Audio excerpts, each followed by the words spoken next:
이제 우리가 이런 소프트웨어 속에 살고 있지 않습니까? 근데 이제 이런 것들을 뭔가 기능적으로만 접근하지 않고 새로운 인간성을 담아내는 하나의 그릇으로 생각했을 때 굉장히 신묘한 인문학적 대상이라고 생각을 하거든요. 그래서 그런 걸 이제 결합하는 하나의 수업도 제가 만들고 연구하고 있습니다. 근데 다행히 이번에 이제 이 전시가 사실은 제가 생각하고 있는 어떤 그 커리큘럼의 내용하고 너무 잘 맞고 있고, 또 사실은 그런 연구의 내용뿐만 아니라 이제 예술적인 그런 창의적인 어떤 그 상상력 이런 것들을 보여주고 있어서 뭔가 얘기할 게 많을 것 같아요. 그래서 오늘 이 전시는 제가 그냥 하나의 관객으로서, 한 명의 관객으로서 이 전시를 보고 느꼈던 것들을 얘기하고자 합니다. 그리고 어떤 쟁점을 하나 제가 끌어내서 같이 좀 토론하면 더 좋을 것 같아요. 네.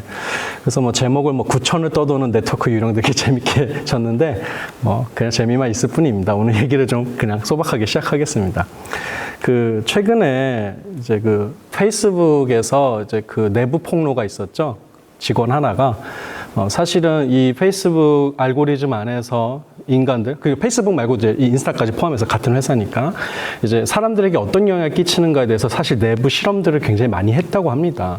근데 그 중에 내용 중에 하나가 인스타그램이 10대 여성에게 끼치는 엄청난 영향력이 있었다고 하죠. 기본적으로는 여러분도 인스타 해보시면 알겠지만, 인스타는 나 자신을 드러내는 하나의 소셜 미디어이긴 하지만 동시에 남을 보는 소셜 미디어이기도 하죠. 그리고 사실 거기에 올라가는 그런 이미지들은 이상화된 그런 자아들이죠. 그리고 사실은 자기의 이상향이 아닐 수도 있어요. 누군가의 이상향인데 이제 나의 이상향이 되어버리는, 나의 욕망이 되어버리는 그런 이제 구조를 가지고 있죠. 그래서 어떤 욕망까지도 사실 샘솟는 그런 구조로 이루어져 있습니다. 그러니까 이런 것들이 이제 10대 정신 상태에 굉장히 좋지 않은 영향을 끼친다라는 연구 결과를 냈죠, 내부적으로. 근데 그걸 무시했다는 거 아닙니까? 일부러 묵살하는 거죠. 그러니까 소셜 네트워크가 참 아이러니한 것은 소셜이란 말이 붙어 있잖아요. 뭔가 사회적이고 관계적인 그런 네트워크라고는 하지만 정말 그 관계를 만들어내는가? 이런 질문 할 필요가 있을 것 같아요. 그리고 지금 해서 너무 늦은 것 같은데 사실 수년 전부터 제기되어 왔죠. 뭔가 여기 특정한 알고리즘이 작동하는 것 같고 우리들의 부정적인 마음 같은 걸 더 끌어내고 있는 것 같다. 그래서 이건 소셜 네트워크로 부르기가 어렵다. 이런 평가를 하고 있는 거잖아요. 여하간 그랬고, 근데 아무튼 거기서 인스타그램 관련해서 연구를 하는 것은 결과적으로 자기 자신을 사랑하지 않게 된다라는 거예요. 누군가를 사랑하게 되고 그 누군가가 특정되지도 않죠. 사실은 항상 모자란 거죠. 이렇게 해도 멋지지 않아, 이렇게 해도 예쁘지 않아, 이런 식의 계속 모자란 어떤 대상에 대한 욕구만이 가득 찬 세계가 되는 거죠. 그러니까 자기 자신에 대한 자아감이 현저히 떨어지게 된다는 겁니다. 이 네트워크를 사용하면 사용할수록.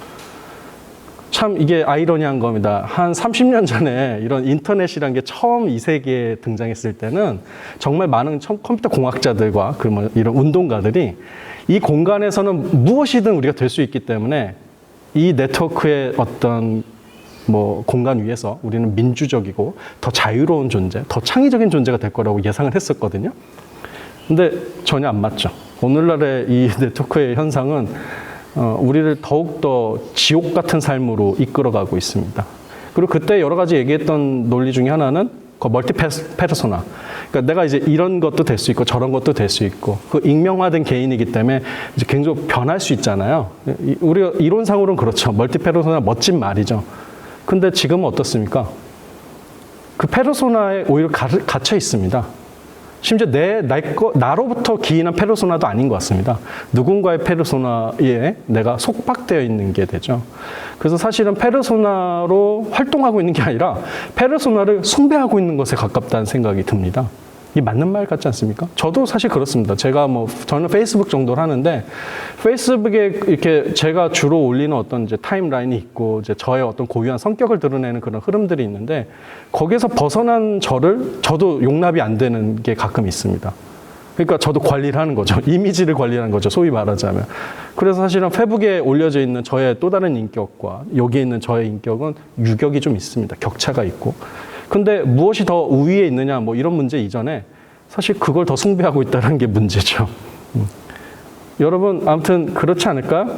이제 굉장히 수치스러운 일이 있고 뭔가 내가 마지막 생을 다 마감해야 될 때 우리는 아마 우리 자신의 소셜 네트워크를 먼저 관리할지도 모르겠습니다. 네.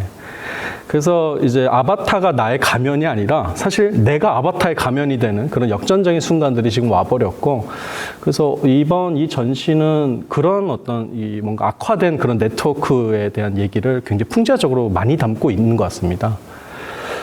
근데 이제 뭐 꼭 이런 지금 이런 네트워크 위에서의 이런 자아에 대한 불안을 얘기하기 전에 한 몇 세기 전에 거의 근대 이제 태동기에 15, 16세기에 있었던 어떤 하나의 불안에 대해서 잠깐 얘기를 드리고 싶습니다. 그 데카르트입니다. 지금 뭐 여러분 많이 아시는 얼굴이 있죠. 네.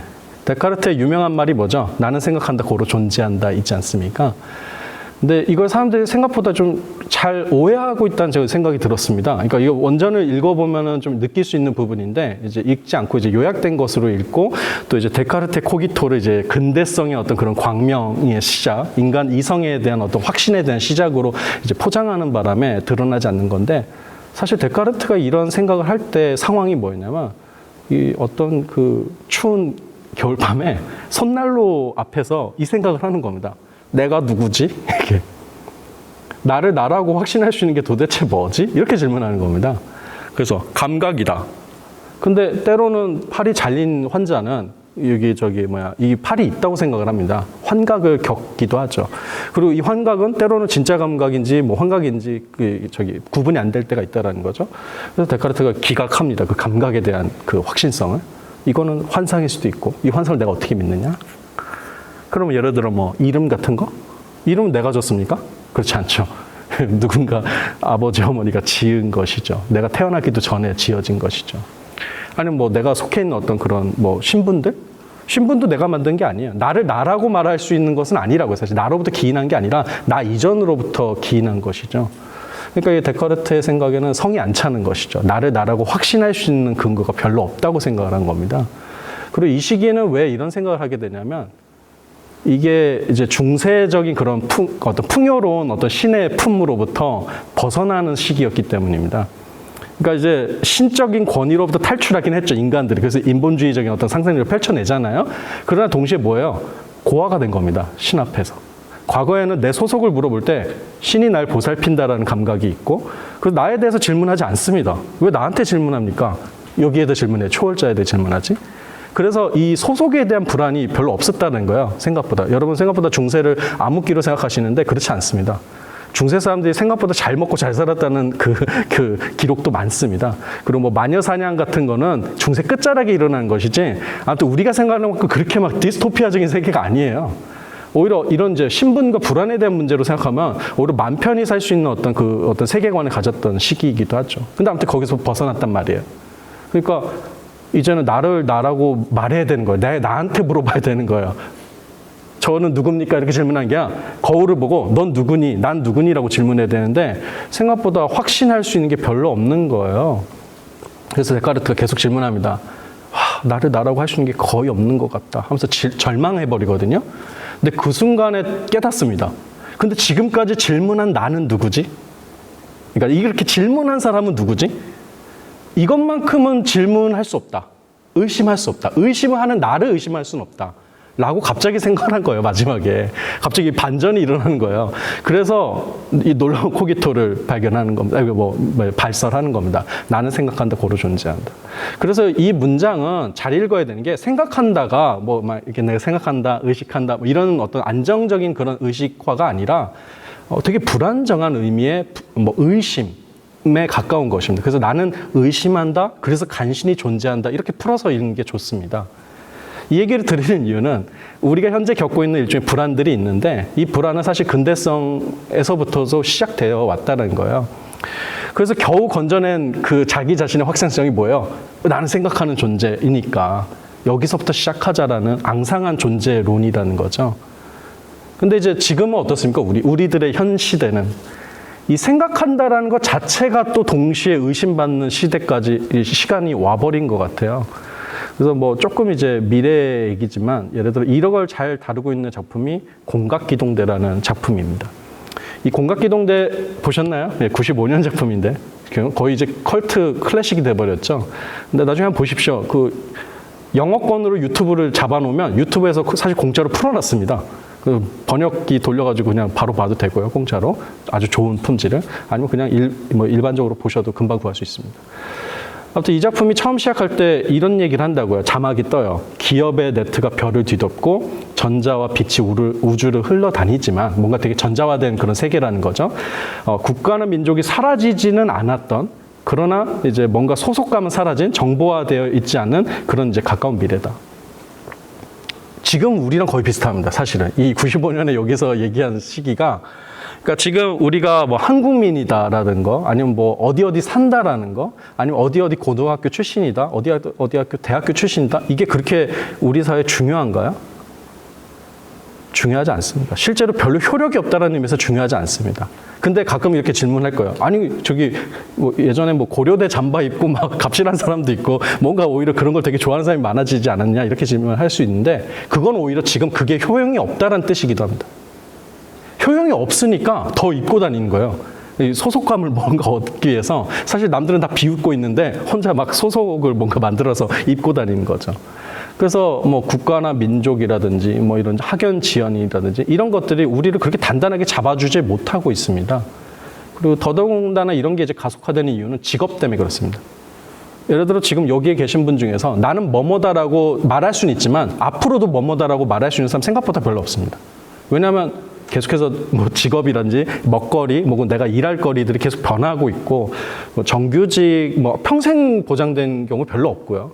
뭐 어찌됐건 나로서는 또 플렉서블하게 여러 직업들을 또 가질 수 있는 자유도 있고 하다 보니까 나를 뭐뭐이다라고 완벽하게 이게 운명처럼 이렇게 받아들이는 사람 별로 없습니다.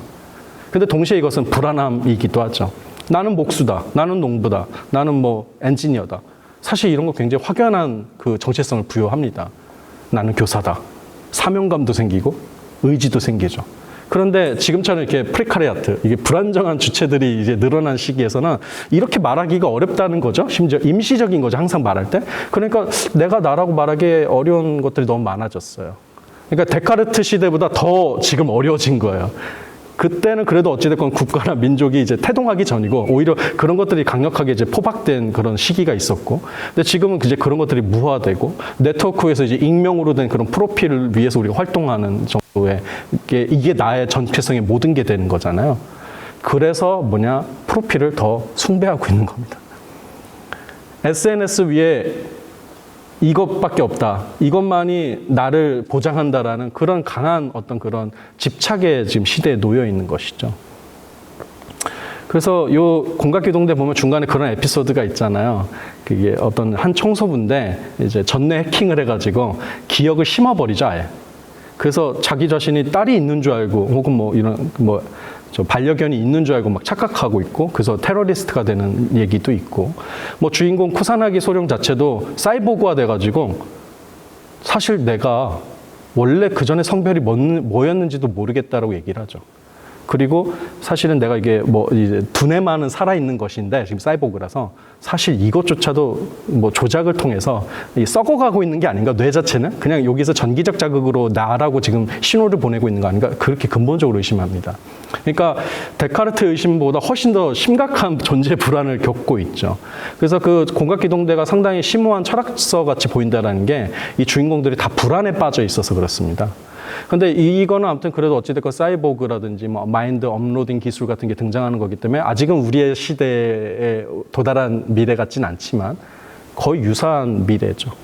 그래서 그런 시기에 이제 우리가 이런 지금 전시를 보고 있다라는 것이고, 그래서 저는 이 전시가 사이버펑크 전시라고 생각을 합니다. 이제 이런 하나 이제 네트워크 위에서 존재의 불안, 그리고 거기에 대한 반항을 담고 있다는 점에서 그렇죠.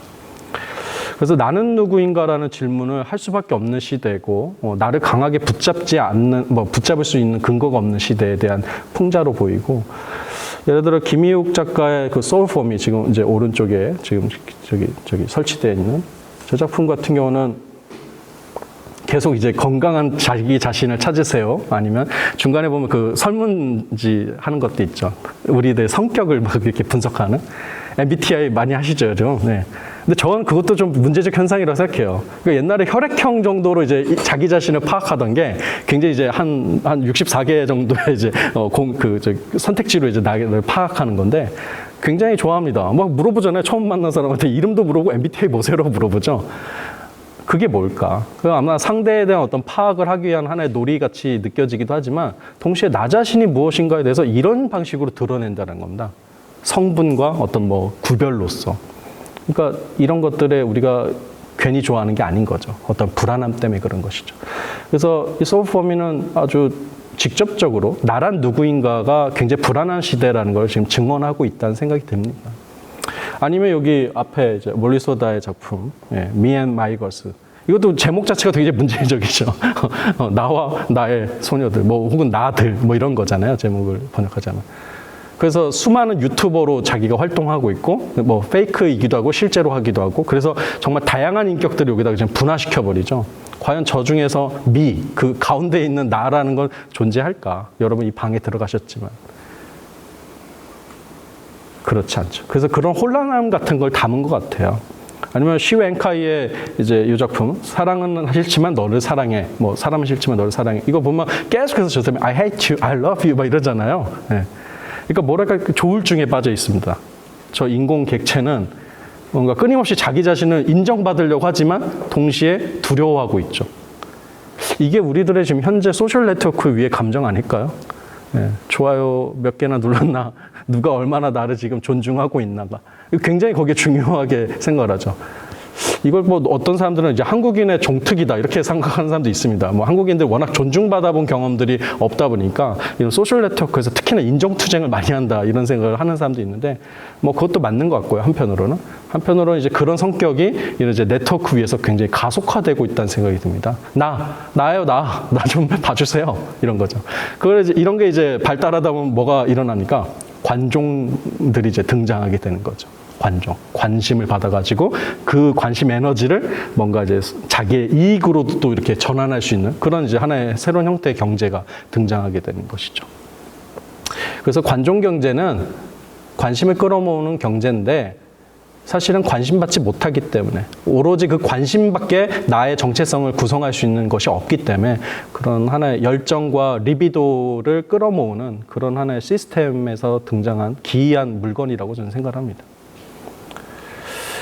뭐 다른 또 SF 작품을 잠깐 예를 들려고 하는데 왜 제가 자꾸 SF를 예를 들면서 또 작품을 설명하냐면 어떤 하나의 이런 시츄에이션을 드리려고 하는 겁니다. 생각의 방향들을 만들어 드리고 그것들을 통해서 이제 이런 작품 한번 우리가 볼 수 있다라는 걸 알려드리고 싶어서였습니다.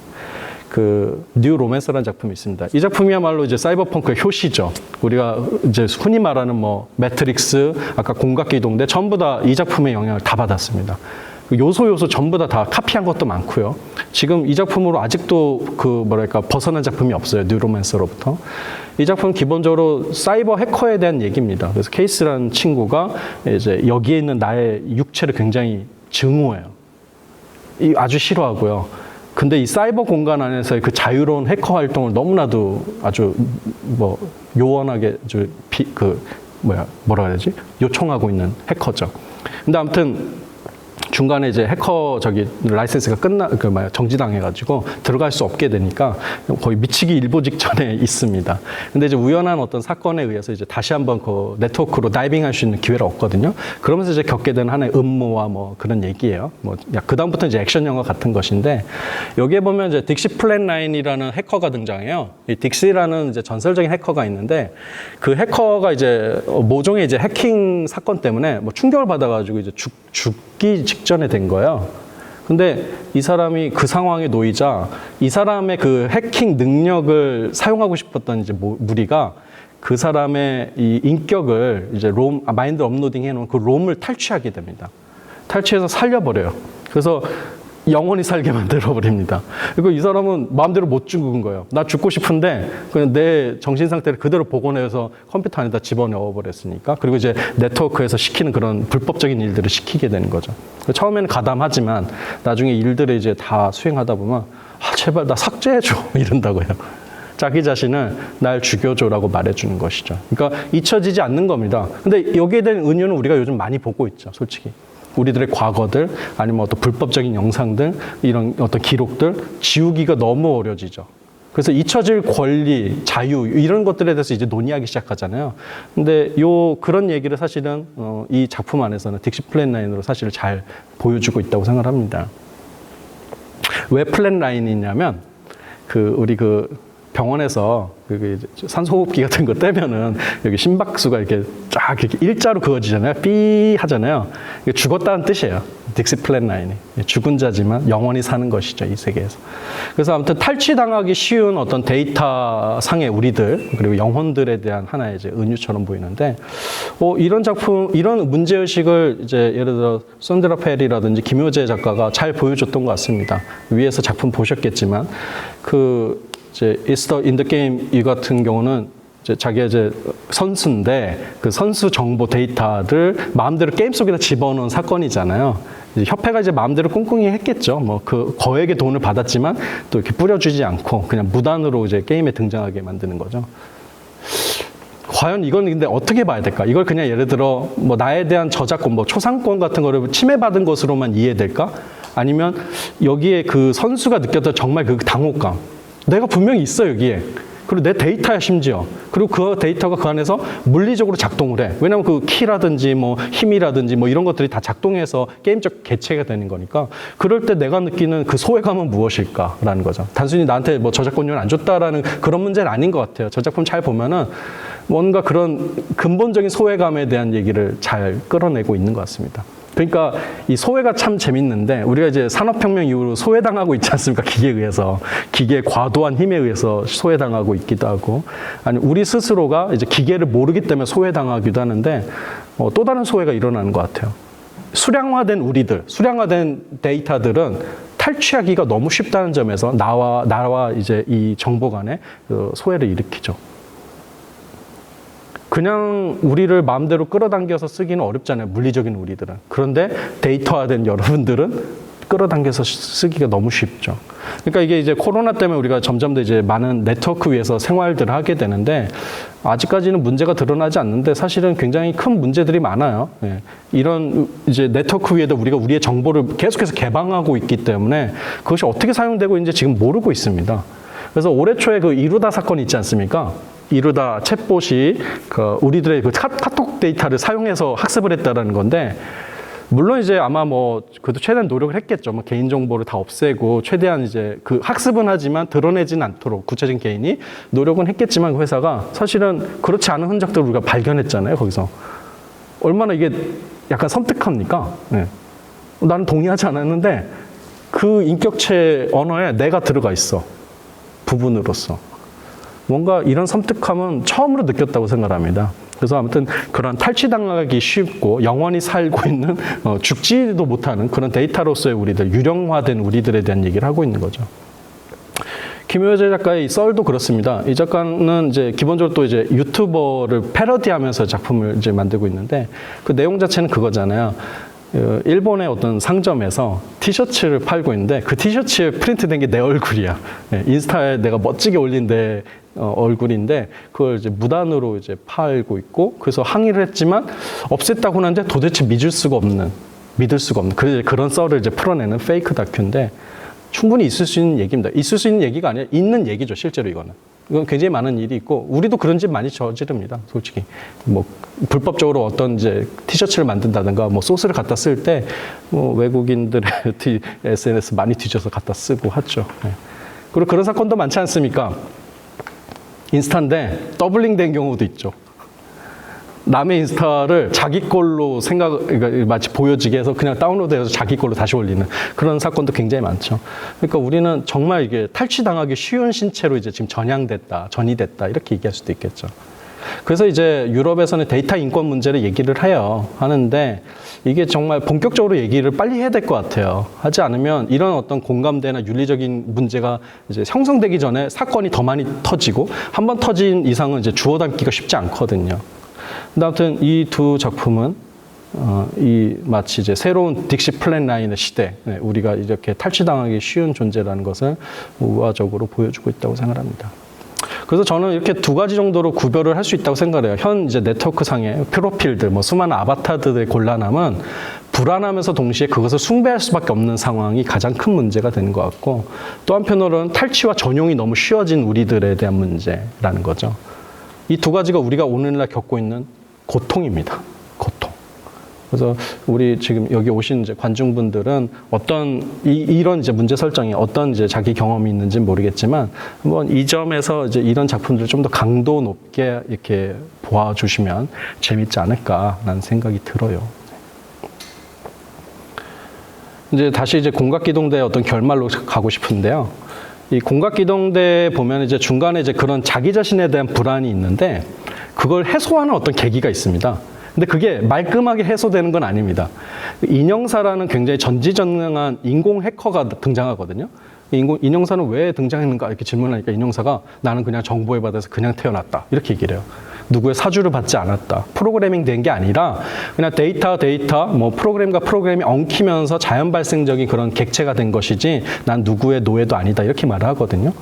뭐 그걸 고지고대로 받아들인다 하더라면. 근데 사실은 약간의 힌트를 흘리는데 정보 육가인가? 그 공안 육가에서 사실은 정보 무기로 만들었던 객체라는 약간의 그런 단서가 사실 나옵니다. 그 영화에는. 근데 그게 맞는지 아니면 인형사의 말이 맞는지 잘 몰라요. 그게 애매하게 돼 있어요. 그래서 아무튼 이 사람이 이제 증언하는 건 나는 아무튼 자유로운 존재다라는 거야. 데이터고 뭐 프로그래밍이지만. 그러면서 요 쿠사나기가 이제 자기가 사이보그로서 내가 도대체 누구지라고 질문한 거. 내가 생각하는 것 자체도 내가 믿을 수가 없다. 이런 상황에서 제안을 합니다. 불안하지? 이러면서. 나도 사실 불안해. 이렇게 얘기를 합니다. 그래서 너랑 나랑 합치면 더 괜찮아지지 않을까? 라고 이렇게 제의를 하는 거죠. 근데 인형사는 왜 불안하냐면 인형사는 그런 정체성의 불안을 아예 느끼지도 않는 존재인데 왜 불안하냐면 이 사람의 불안이 좀 웃긴데 자기는 전지전능하지만 복사가 될 뿐이라는 거예요. 그러니까 변이를 일으킬 수 없다라는 거예요. 자기가 이제 인간의 힘을 도움을 받지 않기 때문에 변형되지 않는 거예요. 해킹되지 않고 뭐 말 그대로 뭐 새로운 어떤 수정이 되지 않는 거예요. 그러니까 자기는 복사는 되고 힘이 강한데 언제든지 절멸할 수 있는 존재라는 걸 깨닫습니다. 그래서 인형사의 그 공포는 뭐냐면 언제든지 삭제될 수 있다는 절대적 죽음에 대한 공포입니다. 그래서 이 쿠사나기의 불안은 뭐예요? 내가 누구지라는 여전히 이제 데카르트적인 질문이라면 인형사는 그냥 나 자신이 사라진다라는 개념의 이제 공포를 가지고 있죠. 그래서 이 쿠사나기와 뭐 인형사 사이를 합쳐서 완전히 새로운 믹스된 혼합된 존재로 우리가 다시 태어난다면 어떨까 제의를 하죠. 그러니까 쿠사나기가 이제 고민을 합니다. 고민을 하다가 이런 얘기를 해요. 너와 내가 합성된 이후에 내가 나로서 존재할 수 있는 확률은? 이랬더니 인형사가 단칼에 거절하죠. 그럴 확률은 전혀 없어. 너는 없어 이제. 합치게 된다면. 그래서 이제 관객들은 여기서 뭔가 이렇게 미묘한 걸 느끼는데 그게 긍정인지 부정인지 알 수가 없어요. 근데 이제 우리 작품에서는 우리가 이제 이렇게 응원하던 주인공이기 때문에 쿠사나기가 저 나쁜 인형사를 이제 혼내줬으면 좋겠다 뭐 이런 생각으로 보기 때문에 잘 안 드러나는데 사실은 쿠사나기가 뭔가 끌려하고 있습니다. 그리고 그런 장면들이 삭제되고 그러니까 생략되고 갑자기 둘이 합성된 장면으로 마지막 장면이 끝나요. 그래서 마지막 장면이 이렇다고요. 여러분. 이렇게 생겼다고요. 근데 우리가 분명히 이 작품의 초반에 보았던 쿠사나기거든요.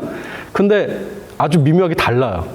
이 쿠사나기가 아닌 거야. 쿠사나기와 인형사가 합쳐진 존재이기 때문에 그래서 미묘하게 그 쿠사나기의 아주 알 수 없는 표정을 우리가 보면서 기이하다고 느끼죠. 근데 저는 이 기이함을 요 위에 있는 류양의 작품에서 느꼈습니다. 도쿠독사 작품 보셨죠? 네. 보면은 거기에 이제 3명의 댄서들의 데이터를 섞어버리잖아요. 합성해버린 거죠. 어떻게 보면 이제 디지털 뭐 사이보그라고도 할 수 있는 그런 존재인데 그 인간이 출 수 있는 춤인가? 이런 생각이 들 정도로 아주 어떻게 보면 좀 기괴하죠. 그런 낯섦이 느껴졌어요. 그러니까 이거는 이제 이런 객체로서 우리들이 이렇게 익히 보아오던 그런 형태들이 아니기 때문이겠죠. 상상할 수 없는 어떤 형태인 거죠. 아마 근미래에는 지금 뭐 수우파라든지 이런 이제 댄싱 뭐 경연 프로그램이 있지만 이런 합성 인간들의 댄스 데이트 뭐 그런 뭐 프로그램도 존재하지 않을까요? 그래서 정말 인간이 생각할 수 없는 어떤 안무라든지 그런 걸 보면서 또 감탄하는 시대가 오지 않을까요? 이건 뭐지 알파고가 인간이 전혀 예측할 수 없는 수를 두는 것처럼 똑같은 하나의 경이로움 같은 거겠죠. 그래서 그 류양의 작품은 한편으로는 좀 기괴하다는 느낌을 받지만 동시에 매우 매혹적이라는 느낌을 받는 것이죠. 근데 아무튼 제가 강조하고 싶은 건 합성이 좋다. 뭐 우리가 혼합되자, 뭐 사이버가 되자 이런 얘기보다는 뭔가 이렇게 합쳐졌을 때 어떤 의미에서는 불안을 탈출하려는 방법이기도 하다라는 겁니다. 내가 누구지라고 질문할 때 아니 너와 내가 합쳐져서 다른 존재로 이양하자라고 오히려 용감하게 제의하는 방식이거든요. 이거는. 그러니까 나한테 계속 질문해봐야 답이 없어요. 계속 불안한 하나의 그냥 공백만 있는 거죠. 이걸 채울 수는 없는 거예요. 영원히 채울 수 없는 거죠.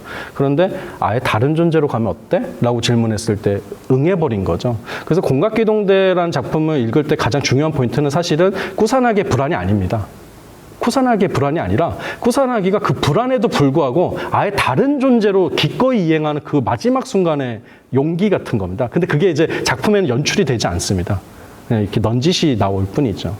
그래서 어쩌면 이제 그런 질문을 할 수 있다라는 거예요. 우리가 이제 오늘날 이런 네트워크에서 막 프로필을 숭배하고 나 자신이 없음에 대해서 막 한탄하고 멜랑콜리한 상황으로 놓여 있지만 아예 이 다음 종이 된다라는 것에 대해서 상상할 수 있는가? 그리고 그걸 받아들일 수 있는가? 제의를 했을 때 그런 질문을 해야 되겠죠. 그리고 제가 최근에 이제 제노페미니즘이라는 그 선언문을 읽었는데 그 작품은 이제 그런 겁니다. 이제 6명의 이제 미술 이런 이제 활동가들이 모여가지고 이제 그 페미니즘의 어떤 하나의 과학기술적 상상력을 부여하고 그래서 완전히 낯선 페미니즘으로 이제 운동을 좀 확대해야 된다라고 얘기를 하면서 요구사항들이 있어요. 그 요구사항 중에 하나가 뭐 바이오 해킹이 가능할 것, 가능하게 세계를 구성할 것, 그리고 뭐 두세 개의 뭐 성이 아니라 100개의 성으로 분화시킬 수 있게 만들 것. 그리고 적극적인 자기 개조수를 이게 허락하는 사회로 만들 것. 그러니까 뭐랄까 이제 기존에 우리가 이제 젠더와 관련된 문제들은 이제 불평등과 이 구조에 대한 얘기잖아요. 과거에 대한 누적된 어떤 문제를 이제 여기서 해결하자는 얘기인데 제노 페미니즘은 그것도 중요하고 아예 한 발자국 아예 나가는 건 어때? 라고 하면서 적극적인 자기 개조에 대한 이 상상력을 이제 권유를 하거든요. 선언문에서. 상당히 재밌었어요. 근데 여기에는 어떤 두려움이 있다는 거죠. 그러니까 불안해서 두려움으로 갈 것인가에 대한 질문이에요. 우리는 지금 불안해한데 완전히 다른 존재로 가기 위해서는 두려움을 경유해야 되거든요. 과연 그것을 어떻게 경유할 것인가라는 질문을 할 수 있는 것이죠. 그래서 안가영 작가의 그 즐거운 생활 같은 경우도 보면은 이 인터넷 공간에서 이렇게 뭔가 소외된 존재들이 모여 있는 곳이잖아요. 저 공간 자체가. 그러니까 이게 수행 능력이 낮은 사람, 디지털 리터러시가 안 되는 사람, 아니면 잊혀진 어떤 게임 캐릭터, 버려진 게임 캐릭터, 아니면 탈취된 몸들. 그래서 다들 이 안에선 정상적이지 않은 거예요. 근데 그들이 그냥 모여서 한탄하는 게 아니라 모여 있잖아요. 어떤 공간 안에. 그리고 연합하려고 노력을 하죠. 그 연합이 참 중요하다고 생각합니다. 그래서 혼합이냐 연합이냐 이런 질문 이제 할 수 있겠지만 그건 이제 우리 관객 여러분의 어떤 판단인 것 같고 그런 질문들을 지금 하고 있다라는 것이죠. 그래서 불안함을 넘어서 우리가 무엇으로 갈 수 있는가에 대해서 공각기동대라는 작품에서는 나는 누구인가가 중요하지 않고 나라는 개념 자체가 무엇인가를 다시 한번 질문할 수 있을 때 우리는 좀 더 뭔가 한 발자국 더 나가는 그런 존재가 될 수 있다. 이렇게 과격한 질문을 했다는 거고 비슷한 맥락에서 지금 류양의 작품이라든지 안가영 작가의 작품 같은 경우는 그런 공동성과 혼합성에 대한 질문, 상상력을 보여줬다는 것입니다. 아니면 라토브 아벤돈의 작품, 원래 여기에 이제 상영됐어야 될 작품인데 그 작품 같은 경우는 아예 그러죠. 디지털 휴먼이 등장해서 자기 자신에 대해서 얘기를 하죠. 나는 나야. 나는 여기에 그대로 존재해라고 말하죠. 어쩌면 이제 통제되거나 우리와 인척을 맺은 게 아니라 아예 스스로 독립적으로 지금 이제 존재하는 것처럼 얘기를 합니다. 물론 이것은 연출된 것이죠. 아직까지는 이것이 영상으로만 남아있기 때문에 이런 존재가 등장한 건 아니죠. 솔직히 말하면. 근데 그런 존재가 등장하지 않으리라는 법은 없습니다. 인형사 같이 말 그대로 자연 발생적인 어떤 버그, 그리고 마치 지능이 있는 것처럼 움직이는 어떤 하나의 프로그램, 그건 사실 개연성이 있습니다. 그럴 때 아마 이제 그런 선언을 할 것 같아요. 사이버 인격체 선언을 스스로 할 수도 있을 것 같아요. 그래서 저는 전체적으로 이 전시가 마치 제가 이제 옛날에 이제 공각기동대를 읽었을 때 하나의 그 문제의식이 이렇게 연결되는 그런 전체적인 서사 흐름으로 읽었습니다. 그리고 의도하셨는지 모르겠지만 아무튼 굉장히 뭔가 잘 맞는 듯한 느낌을 받았고 제 개인적으로 그렇습니다. 어찌됐건 저는 이제 저도 관객으로서 평론가로서 이 전체 정합성을 한번 만들어보는 작업을 한 건데요. 아무튼 이런 문제의식들이 여러분에게도 여전히 유효하고 동시에 재미가 있을 거라고 생각을 하고요.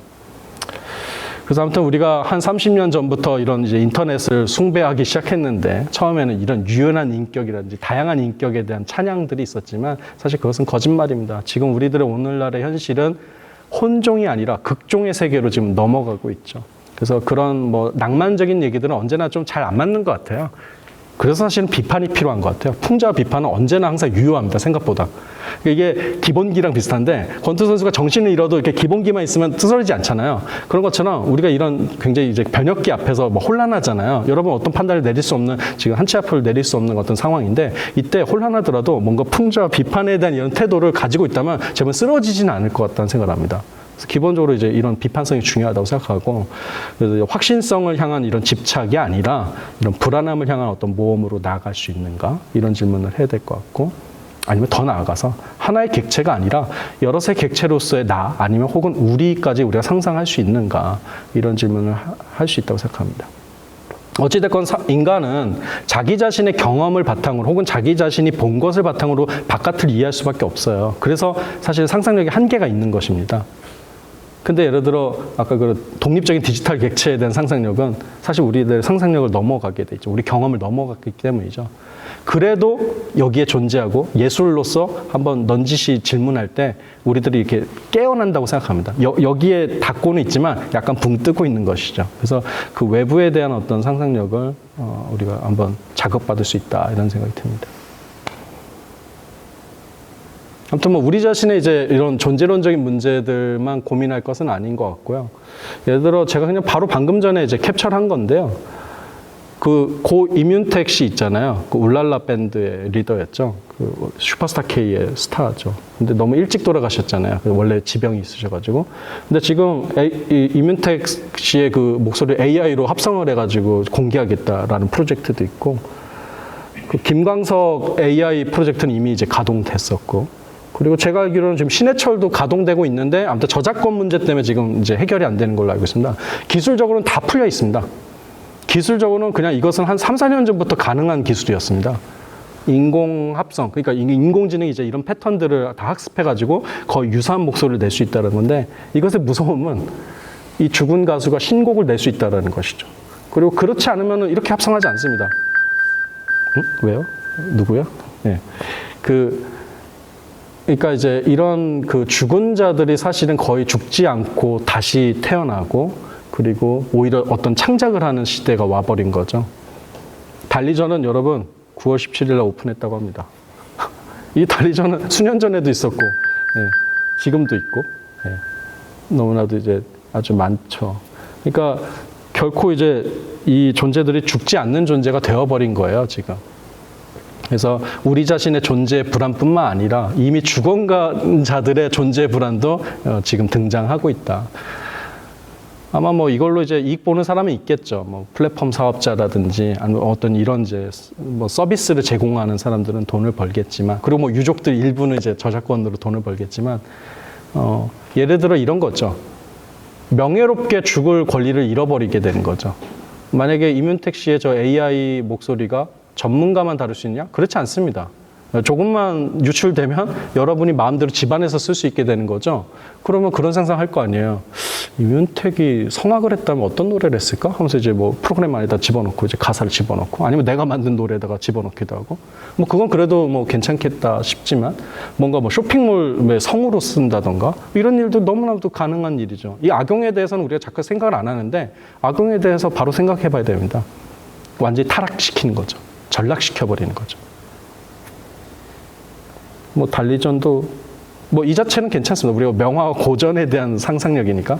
그러나 동시에 이것은 메타버스적인 시대 앞에서 디지털 홀로그램으로 이제 다시 재생시켜가지고 우리 뭐 그런 거 있잖아요. 이렇게 마지막 굿즈 파는 항상 그 씬이 있잖아요. 미술관 끝나면 거기서 갑자기 굽신거리면서 달리가 하나 사주십시오. 이러면 어떡할 거예요? 너무나도 천박하지만 아니 오는 미래는 아니다 이런 생각이 들고, 그래서 우리가 이제 점점 네트워크가 이제 가속화되면서 모든 이가 지금 죽지 않는 시대가 지금 되어버렸다는 생각이 듭니다. 극단적으로 생각하자면. 그리고 마음대로 절취되고 이 유령은 그러니까 이용당하기 쉬운 유령들이라는 것이죠. 그래서 이런 불안 앞에 우리가 어떤 응대를 할 것인가, 뭐 하나 이제 데이터 인격권이라든지 이런 것들을 강화하는 방식으로 다시 현실의 이런 인격을 이제 같이 매칭하는 방법도 있고, 아니면 완전히 개방해서 완전히 다른 존재로 합성하는 것을 허용하는 방식으로 완전히 가속화하는 방식도 존재할 거라 생각합니다. 그래서 이런 어떤 과격한 실험 안에서도 우리가 엿보지 못하는 그런 새로운 인간성을 우리가 관찰할 수 있지 않을까 생각합니다. 그래서 저는 뭐 예술을 좋아하고 또 제 나름대로도 뭐 이런 걸 굉장히 좋아하는 편이라서 저는 사실 더 극단적으로 한번 이런 실험을 끌고 가고 싶다는 생각도 듭니다. 만약에 저에게 권리가 있다면. 물론 좀 실험적으로 하는 거겠죠.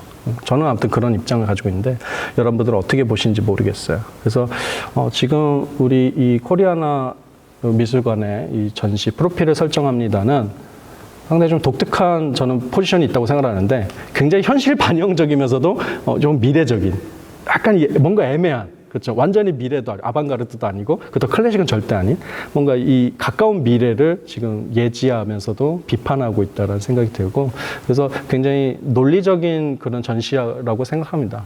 그러니까 이게 보고 와 아름답다, 우와 저 춤을 저렇게 잘 춰? 이런 어떤 감각적인 것에 대해 감탄하는 게 아니라 뭔가 이런 문제의식을 가지고 뭔가 이렇게 말 그대로 이제 이성적으로 한번 이제 문제화시키는 그런 과정을 할 때 굉장히 작품이 더 재미있을 수 있다고 생각이 듭니다. 그리고 아무튼 이건 작품에 대한 얘기뿐만 아니라 현 시대 우리가 겪는 하나의 곤란함, 네. 이 새로운 어떤 불안함을 향해서 모험을 할 수 있는가라는 질문을 진지하게 던진다고 생각합니다. 네. 우선은 제가 준비한 강연은 여기까지 하고요. 뭐 여러분들 같이 얘기 나눌 수 있는 시간 갖겠습니다. 네, 감사합니다.